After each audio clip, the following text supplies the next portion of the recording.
Yeah, baby, yeah.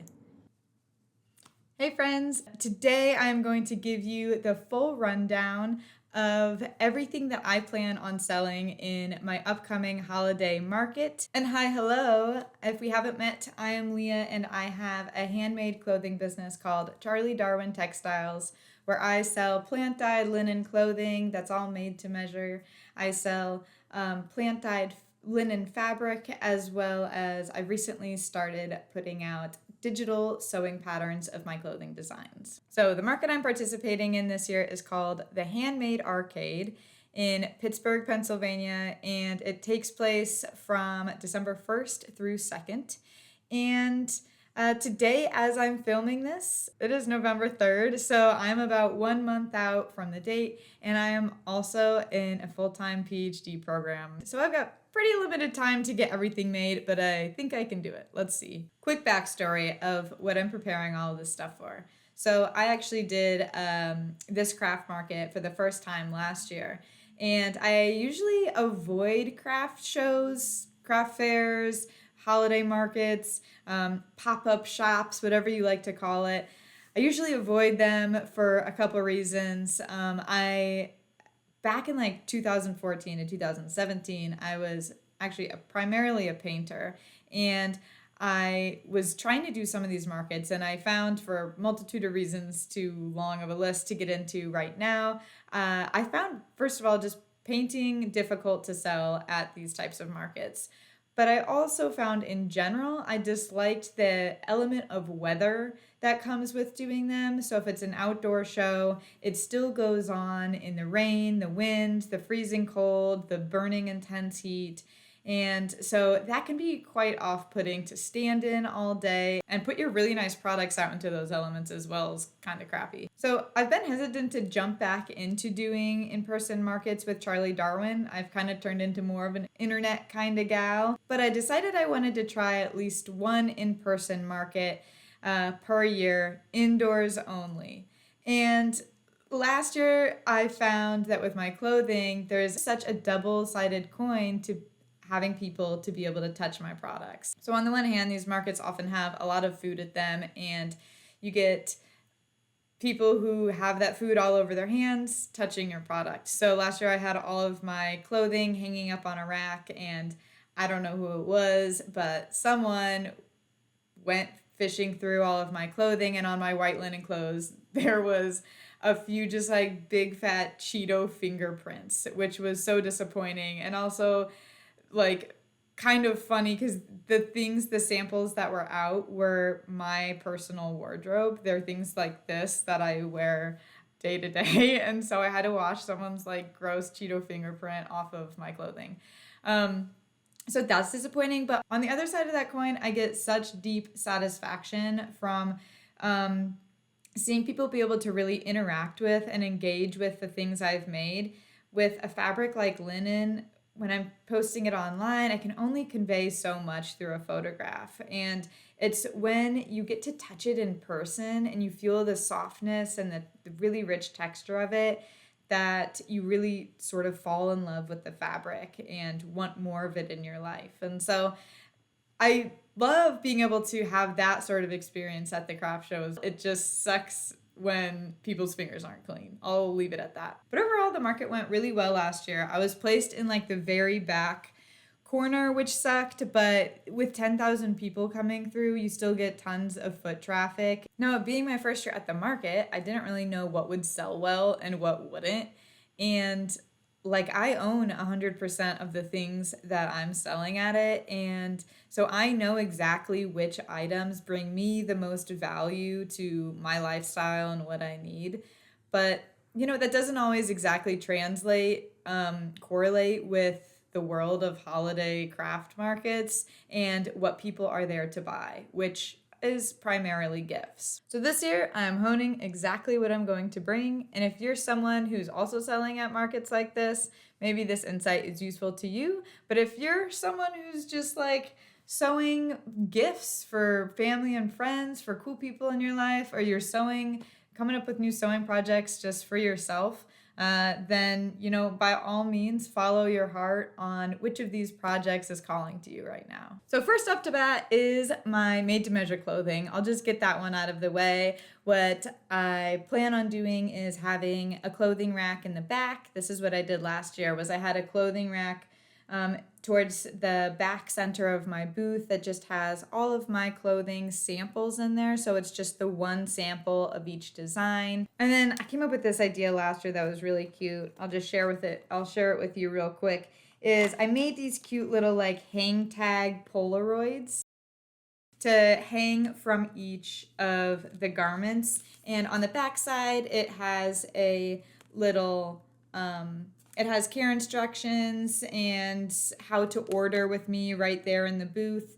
And they can scan this QR code to see more photos of it being worn.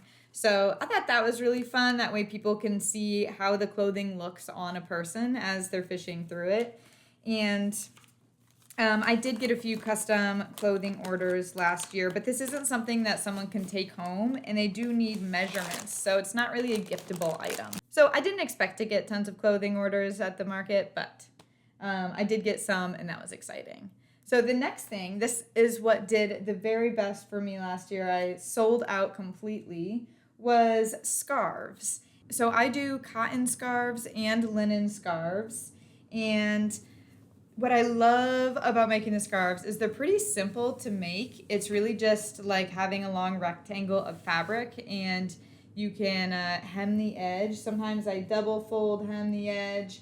Sometimes I just single fold it because I kind of like that raw edge fray a little bit that you get when you only do a single fold hem. And what's really fun for me about the scarves is that I can make them all different. They don't need to look the same. They can be very one of a kind. It's not something I photographed on my website that needs to look the same for every customer. So at the craft show, I have tons and tons of different variations of the scarves. So here I'll show I have both linen and cotton scarves in all different colors. Also got gray and white. Tons and tons of scarves, brown, and I'm not even done making them yet. I still have a lot more. This is just what I have prepared so far. And I do all plant dye on them. But I think if you wanted to make scarves for yourself, you could definitely do any kind of dye, or just buy linen fabric that you already like the color of, hem it, and you're done. You have the scarf. For the cotton scarves, you get this real rich, like bubble texture that I think shows really well in person. So scarves are just such a fun playground, I think, to play around with color and texture, and they're just so simple. And I think as long as you know someone's style, I think scarves can be a relatively decent gift, because who doesn't love a good scarf? And if it's beautiful enough, sometimes I even find my scarves to be nice like wall decor. Like I hang them up as sort of a tapestry when I'm not wearing it as a scarf. So sometimes it can even double in function, which is pretty cool. Here's some of my indigo scarves. That's just scarf galore, and I'm making a mess here. I had all these folded up, my own worst enemy. The other variation of scarf that was super popular last year, so I'm bringing tons again this year, is my braided scarf. And the braided scarf is a cotton scarf that I have braided and knotted the ends to be sort of like a long fringe. I'll stand up so you can get more of the full picture. Now I know you probably can't see blue on blue that well, so this was dumb. Bad fashion show. But the braided scarves are such fun texture. This is a Charlie Darwin original design. I came up with this. I love having like long braided hair. My hair never grows that long. So what I love about these scarves is it feels just like long locks of cotton hair. The next thing that got a lot of attention last year are my pockets. So these are my extra pockets. My pockets are worn right around the waist, and I think my pockets are my, dare I say, are either my first or second most used Charlie Darwin item by me. So I am obsessed with my pockets. I wear them especially when I'm going to the store, to the grocery store, to the airport. when I'm going on walks, when I've gone to concerts. You just like so often you need extra space to put stuff in. And I do offer two variations of the pocket. One is a simpler, I offer it in black and white right now on my website, like made to measure. And I have a simple one in both black and off-white. And I also have this embroidered version where I do some little embellishments and embroidery on top. They're really inspired by, this is another sort of quasi Charlie Darwin original design. They're actually really inspired by historical pockets that women used to wear, I think around like 17th century, if I'm getting that right, under their petticoats. I really love the concept of adding an extra pocket to your wardrobe that's super soft. So I think that fanny packs are often so like clunky and crunchy and like so many zippers and like buckles and things like that. And I just wanted something that's just like thin, simple, soft, and washable and lightweight. So my pocket is exactly that for me, and it got a lot of attention last year. You can see it buttons right here at the waist, and that makes it so that you can adjust it to wear it high on your waist or lower on your hips. I've actually been considering making a digital sewing pattern of my extra pocket. And so if that's something you're interested in, please let me know in the comments below. Making these sewing patterns is so fun, but I just want to check, is that something that people would prefer to just buy pre-made, handmade from me, or want to try out making themselves? So let me know in the comments below if that's something you'd be interested in. Next thing I'm making are pillows. Classic, simple. It's really just a square with a zipper. I do put an invisible zipper at the bottom. This is an example of one that I plant dyed with indigo, and I think it turned out really beautiful, really soft. And here's one I dyed with black tea and iron, and I used the selvage edge of the fabric to give an interesting textured center detail. This one's a huge favorite. So this one is quilted with different plant dyed fabrics. Again, all 100% linen, and it has this really textured, super thick textured linen back. It's super thick but very soft, and it has really nice front detail stitching on it. Again, invisible zipper. Another one that's full, thick textured fabric.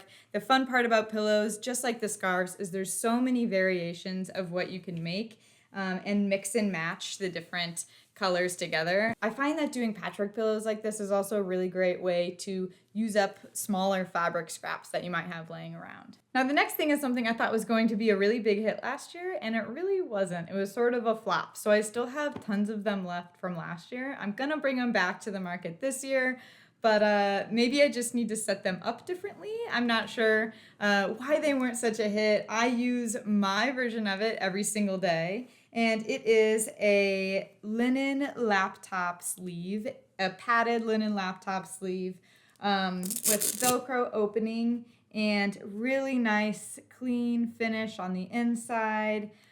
Has binding all the way around.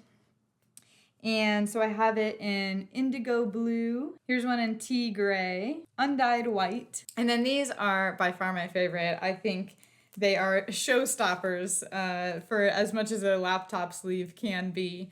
It is patchwork, and it has hand stitching right there. Again, Velcro open, clean white finish on the inside. And they're all for, I think maybe this is what makes it hard to gift, is you don't know what size someone's laptop is. I made these all for, I think, between like 13 to 14-inch laptops. Here's another one. The laptop sleeve is another really great scrap buster project where you can really rip through a lot of your scraps if you want to do sort of a quilted front. The next thing on the list that did okay last year were glasses cases. Another really great scrap buster project. So these glasses cases are, I quilted them first, and it's really nice. You can just slide a pair of glasses right in there. They turned out really cute, I think. I've seen people use them both for sunglasses and for reading glasses. Next, I've got little ornaments, but I wouldn't consider them to necessarily be holiday related. I've given them to friends and family and seen them hang them up year round, and I definitely hang them year round in my house. I've got a little hand with a lotus flower, a little moon with a lotus flower. These are completely also using just my fabric scraps, and I did some screen printing on there, added just a cotton sort of twine to hang them from, and they're so cute. So something else I plan to bring again this year is my linen paper, and my linen paper is awesome. I really haven't come across anything like it.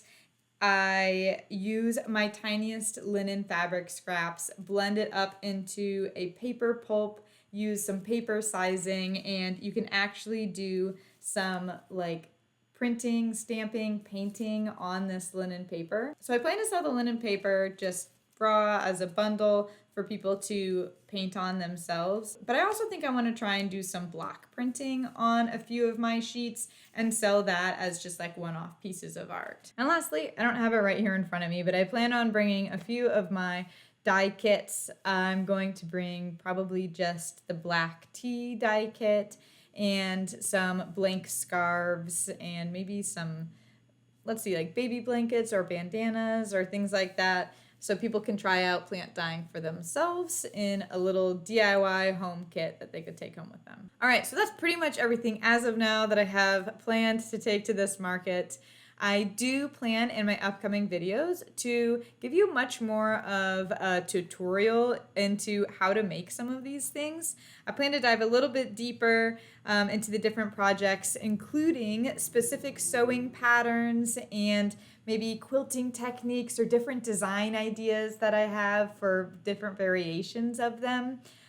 So if you'd like to catch those, subscribe to my channel so you can get notified of everything that's coming down the line. And if you'd like to just buy one of these things from me already sewn, of course you're more than welcome to. I have many of them listed already on my website, charliedarwintextiles.com, but some of them are sort of market-only exclusives for selling in person. If there's something on here that you'd like to buy from me that's not on my website, you can just email me and make your claim, and I'd be more than happy to make something special for you. All right, I hope I inspired some fun new ideas of things you might want to sew this fall and winter holiday gifting season. If so, let me know what you're thinking of making down in the comments below. Thank you so much for being here. I look forward to seeing you in the next videos where I dive deeper into the tutorials. All right, see you later. Bye.